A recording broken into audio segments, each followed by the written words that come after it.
The boot prints were mine. I know how that sounds. I know it sounds like the beginning of something I've rationalized away 100 times since. A trick of the mud. Similar tread, the kind of coincidence that feels sinister only in retrospect. But I'm a park ranger. I've spent 11 years reading trail sign in the Pisgah National Forest outside Brevard, North Carolina. And I know my own boot prints the way a painter knows their brushstroke.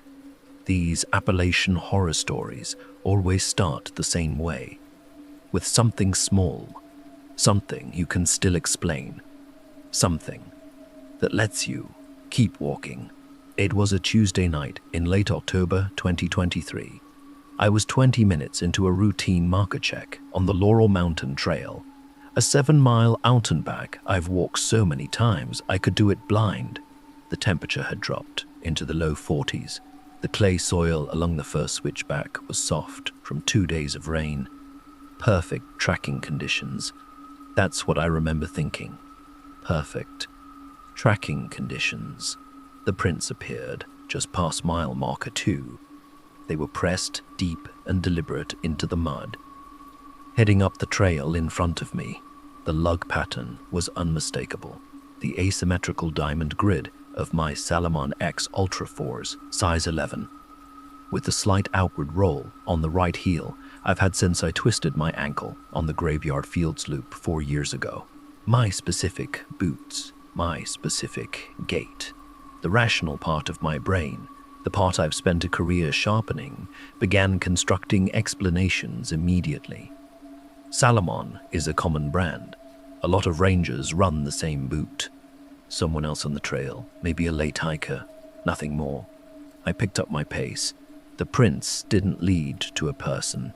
They led only forward, steady and unhurried, as if whoever left them knew exactly where they were going and had no reason to hurry. I walked faster. The prints kept appearing in front of me, always just a few feet ahead, never closing the distance. I broke into a jog. Nothing changed. The trail curved around the first major ridge. I came around the bend expecting to see headlamp light, a dark shape, something human moving through the trees. The trail was empty. I stopped, breathing hard, and shone my flashlight across the mud. The prints continued ahead, but now they were closer together. Shorter stride length, the weight distribution shifting forward onto the ball of the foot. Whoever made them had broken into a run. At exactly the moment I did. That was the first thing I couldn't explain away. I kept going, I told myself. And I want you to understand how hard I was working to believe this. I told myself I'd simply failed to spot the hiker around the bend. Maybe they ducked off trail. Maybe they were faster than they looked. I had 3 more miles of markers to check and a truck to get back to by midnight, and I was not going to let muddy ground defeat my common sense. Then I saw the oak. It was a distinctive tree. You'd know it if you'd ever seen it. The trunk splits low to the ground, and one arm twists back on itself in a full lateral spiral, like the forest had wrung it out. I'd used it as a landmark for years. I'd walked past it 10 minutes ago, just after the trailhead, which meant I was back at mile marker 2. My GPS said I was at mile 4.8. I stood there for a long moment, listening to the forest breathe. The fog had come down off the ridge while I was walking, settling between the hemlocks in slow grey curtains. I turned around, turned back. The path behind me disappeared into white. The path ahead disappeared into white. The path ahead disappeared into white, and the oak tree stood at the center of it all, its spiral arm reaching. I walked forward again, careful this time, methodical. I watched my compass, watched my GPS, counted my steps. The trail climbed, descended, curved, and 40 minutes later, I came around a bend and found the oak tree. My GPS said I was at mile 9.3. I had walked more than 4 miles past the end of a 7-mile trail. The note was pinned to the bark with a folding knife I recognized as my own. I checked my belt. The knife was gone. The handwriting on the paper was mine. The pressure of the letters, the way I capitalize my A's, unmistakably mine. 3 words in the center of the page. Stop trying to leave.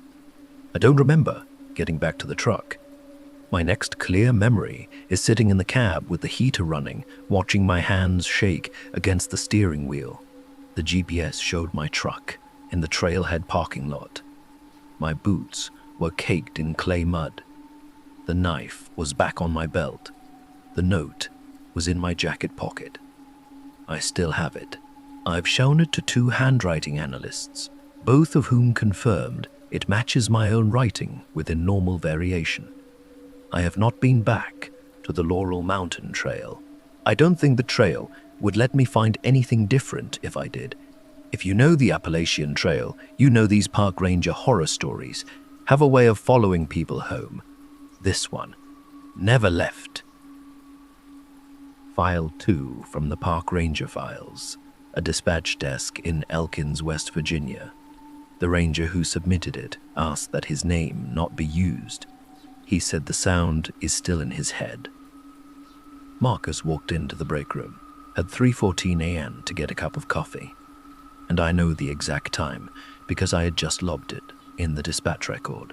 I know it was Marcus because I'd worked with him for 6 years, because I recognized his walk, that slight forward lean like he's always heading into wind, and his green station jacket with the frayed left cuff, and the way he said, "Yep," to nobody in particular when he saw the pot was fresh. I know it was Marcus in that room because I was looking directly at him through the dispatch window when the radio came alive. The Monongahela National Forest Ranger Station sits at the end of a 2-lane road outside Elkins, West Virginia. At 3 a.m. in late November, there is nothing outside those windows but hemlock dark and the sound of your own breathing. I'd been running dispatch solo for 4 hours. Marcus was supposed to be on overnight patrol along the Seneca Creek corridor, 15 miles of trail with no cell service and a radio that cuts out in the lower ravine. I've been trying to raise him on Channel 7 for the better part of an hour. Then his voice came through, clean and sharp as a struck bell. "Base, I'm up at High Meadow Ridge. Beautiful out here tonight. Clear sky, good sunset light on the eastern face. Over."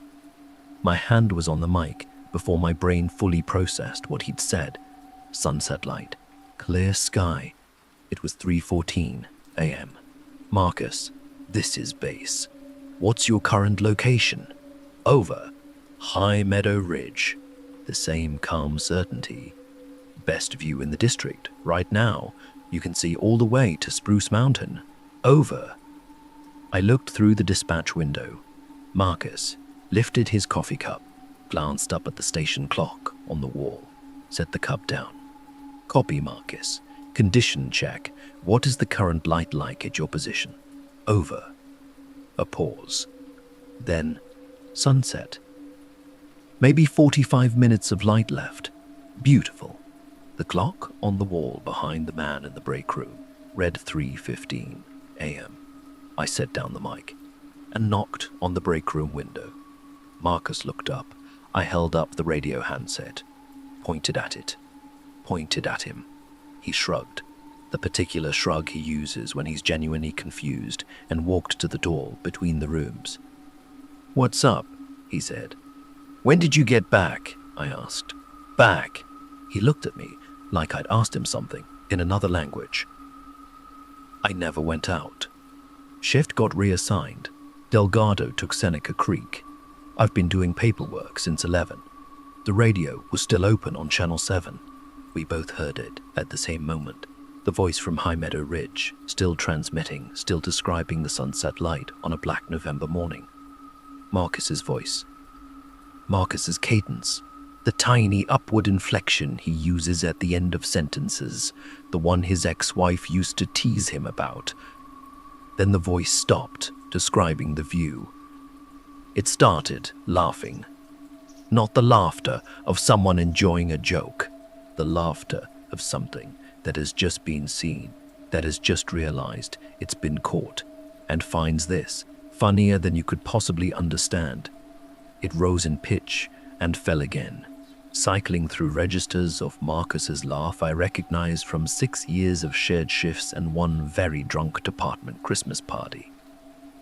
Marcus was standing 18 inches away from me, and his face had gone the color of old ash because he could hear it too, the mirror of himself, broadcasting from a ridge 40 miles away. He grabbed the mic. "Who is this? Identify yourself. Over." The laughter stopped. What came next was Marcus's voice, stripped of every quality that makes it human, flat and regular as a recording played at half speed. I never left the station. Over. Marcus keyed the radio again and again. No response. We drove up to High Meadow Ridge the next morning with 3 other rangers and a regional supervisor.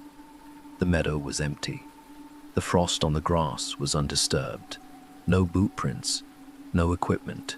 The radio log showed a 12-minute transmission from a mobile unit assigned to Marcus, a unit sitting in its cradle on the dispatch desk, uncharged and offline. With a dead battery we later confirmed had been dead for 3 days. Marcus put in for a transfer 2 weeks later. He didn't explain why in the paperwork. He didn't have to. These national park mysteries don't always come with answers. Some of them just come with a voice on the radio that knows your laugh better than you do. File 3.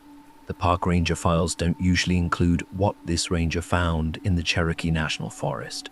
She asked me to include only what she could prove. This is what she could prove. The cabin wasn't on any map I had ever seen. And I had seen every map of the Ocoee River District going back to 1987. It was a Wednesday in March 2022. I was running a boundary check in the restricted corridor east of the Chilhowie Trailhead. Dense second-growth forest, no maintained trails, no permitted structures within 4 miles in any direction. The Cherokee National Forest land use records are meticulous. I know because I maintain them. There are no cabins in that corridor. There have never been cabins in that corridor. The structure I found was a single-room cabin in near-perfect condition, set back 40 feet from a dry creek bed, with a stone chimney showing a thin ribbon of heat shimmer above the cap. No smoke, just heat, as if a fire had burned down within the last hour. I should have called it in immediately. I know that. But the ranger's particular curse is curiosity, and the cabin looked. There is no other word for it. Cared for. The split-rail fence around it was recently repaired. The window glass was clean. The door was unlocked, and it swung inward on oiled hinges without a sound. Inside, the air was warm and faintly dry. The warmth of habitation, the warmth of someone who had stepped out and would be back. The books on the shelf stopped me cold. Mountains of the Mind by Robert Macfarlane. Edward Abbey, A Voice in the Wilderness. An unmarked collection of USGS topographic maps for Polk County, Tennessee. My exact books. The 3 titles I keep on the shelf above my desk at home in Cleveland, Tennessee. The ones my mother gave me when I graduated Ranger School. I want to tell you that I stood in that doorway and processed this, rationally. I want to tell you that. The glass on the table was half full of water and had left a fresh ring on the wood. The photograph on the mantel showed my parents' front porch on a summer evening. I recognized the hanging fern, the weathered porch swing, my brother's dog sleeping at the base of the steps. I have a copy of that photograph on my refrigerator. My sister took it at the 4th of July cookout, 2019. There was nobody in the cabin. I stood in the center of the room and turned slowly, looking at every surface. Same braided rug pattern as my apartment. Same institutional green coffee mug on the counter. The one I bought at the Asheville Visitor Center. The same deep gouge in the back of the wooden chair that I made 3 years ago when I dragged it across a concrete floor. The floorboards moved under my feet, not the settling groan of old wood. A specific, weight-shifted response, the sound of something under the cabin adjusting its position. Something that had been still until I moved. The crawlspace access was a simple wooden hatch set flush in the floor near the hearth. I watched it. The sounds came again, slow, deliberate, the kind of movement made by something that is not trying to be quiet because it has never needed to be. Something that has spent a long time in a small dark space learning the arrangements of another person's life and does not understand why that person is now standing directly above it. I left the cabin at a controlled walk that became something less controlled once I cleared the tree line. I filed the full report. Regional sent a team back to the coordinates I logged. They found the dry creek bed. They found the 40-foot clearing where a structure should have been. They found the foundation stones arranged in a perfect square in the grass, with the stone chimney cap still sitting centered above where a hearth would have been. No walls, no roof, no door. The books were gone. The photograph was gone. Whatever had been beneath those floors had taken everything with it when it left. I've had my locks changed twice since then. I rearranged my shelves. I took the photograph off the refrigerator and put it in a drawer. Some nights I still hear what I think might be weight shifting in the crawl space under my apartment, and I sit very still, and I wait for it to stop, and eventually it does. I have never looked to confirm. There is nothing there. I think that is the most honest thing I can tell you about what happened in that forest. And if you've spent any time reading Appalachian Trail scary stories, you know that the ones that stay with you are never the ones with monsters. They're the ones that know your address. File 4, a fire tower in the Nantahala. This one sits in a separate folder in the Park Ranger files marked unusual, never explained. The ranger is still on active duty. He asked that I let the sound speak for itself. There's a particular quality to silence at elevation that city people never quite believe until they've experienced it. At the top of the Culled fire tower in the Nantahala National Forest, on a windless night with no cloud cover, you can hear the forest breathe. Not metaphorically. The thermal layering in the valley below creates a low cycling exhalation, an almost respiratory sound that veteran rangers eventually stop noticing. The same way you stop noticing your own heartbeat. I've been posted at Cheo for 3 seasons. By November 2021. The silence and I had reached an understanding. That understanding ended at 2:31 a.m. on a Tuesday. It began at the edges, a texture more than a sound. Something my brain processed as distant traffic before the rational part caught up. There are no roads within 30 miles of that peak. No highways, no towns. The nearest structure is a locked equipment shed, 12 miles south on a Forest Service road that hasn't been paved since 1994. By 2:40, it had resolved into something unmistakable. A crowd, thousands of voices, that specific layered roar of a stadium filling before a big game. Individual sounds dissolving into one sustained human frequency. Underneath it, rising in waves, a marching band, brass and percussion, the particular punch of a high school fight song, slightly out of phase with itself, the way live sound gets in an outdoor venue. I could hear the syncopation of the snare line. I could hear, God help me, the baton of the drum major, that rhythmic wood crack that carries over everything else. I stood at the railing of the tower cab and looked down into the valley. The Nantahala Gorge below me was dark in every direction. Not dimly lit dark, the total lightless dark of a wilderness area with no artificial illumination within a day's drive. Within a day's drive, whatever was making that sound was not visible. It occupied no coordinates. It existed only a sound rising from the empty valley with the complete conviction of something real. I keyed my radio. I remember what I said exactly because I wrote it down immediately after, the way they train you to document anything you can't explain. Base, this is Chio Tower. I have an anomalous sound situation at my position. Can you confirm any permitted events in the Nantahala South Quadrant? Over. Dispatch confirmed what I already knew. Nothing permitted, nothing scheduled, no structures, no people. I told myself, and I want to be clear about how hard I was trying to find stable ground here. I told myself it was some form of acoustic channeling, sound traveling impossible distances through the right atmospheric conditions.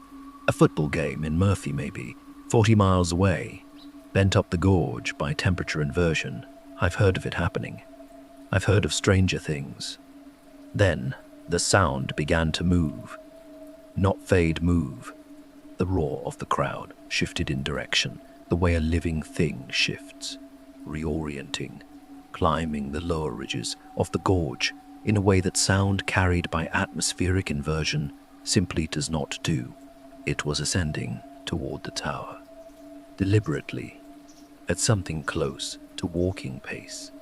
By 3 a.m. it was at the base of the ridge, directly below me. I gripped the railing until my knuckles ached. The crowd noise was close enough now that I could hear individual voices within it. Not words, but the texture of voices, the rise and fall of human sound in the moment before a play begins. The band was playing something I almost recognized, a melody at the edge of my memory that I couldn't quite name. I pressed my palms flat against my ears. It didn't stop. That is the part I struggle to describe to people. Not the fear of the sound, but the physical impossibility of that detail. With my hands sealing my ears, the crowd should have muffled into my own blood pressure and the ringing of acoustic isolation. Instead, it continued at the same volume with the same specificity of detail, as if it were not outside me at all. At 3:11 a.m. the sound stopped. Completely, no fade, no trailing echo. One moment, a stadium of thousands beneath a forest fire tower in the Carolina mountains. The next, the familiar respiratory silence of Chio Bald, the thermal breathing of the valley, the distant creek somewhere in the dark. I filed a full incident report. The regional office sent it to the Atmospheric Research Division at North Carolina State. They gave me a 4-page explanation involving acoustic ducting and thermal inversion that I have read many times and do not entirely believe. I still run the Chio Tower when my rotation comes around. I do my job, but I no longer believe in the understanding I had with the silence. These are the kinds of national park mysteries that never make the evening news, the ones that get filed away under unexplained and left to collect dust. Late nights in the tower cab, when the valley exhales its familiar breath, I find myself listening for the brass section underneath it, for the snare line. For the moment, the crowd goes quiet. Before something begins, I'm always listening for that moment. The final file, a ranger in the Uwharrie. Of all the park ranger horror stories that have come through this archive, this one has the only footage. She sent the body camera recording. I've watched it 7 times. I still don't have a name for what I saw. The 17 minutes I lost on Route 109 outside Troy, North Carolina, changed the shape of every night that came after. I can tell you what I know. I'm a ranger with 8 years in the Uwharrie National Forest, and I'm not given to dramatic statements. I keep tight records. I run a clean patrol log.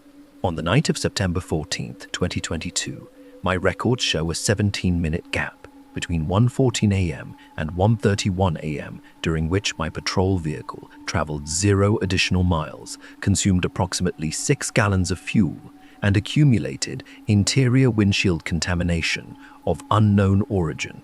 I know the time because I always check the dash clock when I pass the Route 109 and Forest Road 576 intersection. A personal habit, a reference point I've used for years. The clock read 1:14. The tank read 3/4 full. The windshield was clean. I remember none of what came between that moment and the next. My next clear perception is the road in front of me. The same road, the same darkness, the same curve of headlights on asphalt. But the clock reads 1:31. The fuel gauge is buried at empty, and something dark and thick is smeared across the inside of my windshield in long lateral strokes as if applied by hand. I pulled the shoulder. I sat with the engine running and looked at the smears and tried to build a rational sequence of events. My hands were clean. The interior of the vehicle was otherwise undisturbed. My radio log showed no transmissions. My GPS showed the vehicle stationary at that intersection for the full 17 minutes. No movement, the blue dot sitting still in the dark on the screen's digital map, like a held breath. The body camera had been running. Rangers in the Uwharrie district started wearing body cameras in 2021, and mine runs on a continuous loop that saves footage when motion is detected above a threshold. I pulled it from the mount and played it back in the cab, with the windshield smears reflecting in the small screen and my hands completely steady, only because I had made a deliberate decision to keep them that way. The footage shows me pulling to the intersection at 1:14. Check. Then the camera records what happens next. I step out of the vehicle. I walk to the center of the road. The timestamp runs 1:15, 1:16, and I stand in the road and look up. And the camera angle catches my face in the ambient glow of the headlights. My expression is something I do not have language for. Not blank, the opposite of blank. Full in some way that doesn't correspond to any emotion I can catalogue. My eyes are open very wide, and there is a fixed quality to the smile that has nothing to do with happiness. At 1:17 I begin to speak. The audio is intact, clear recording, no interference. What comes from my mouth is not English.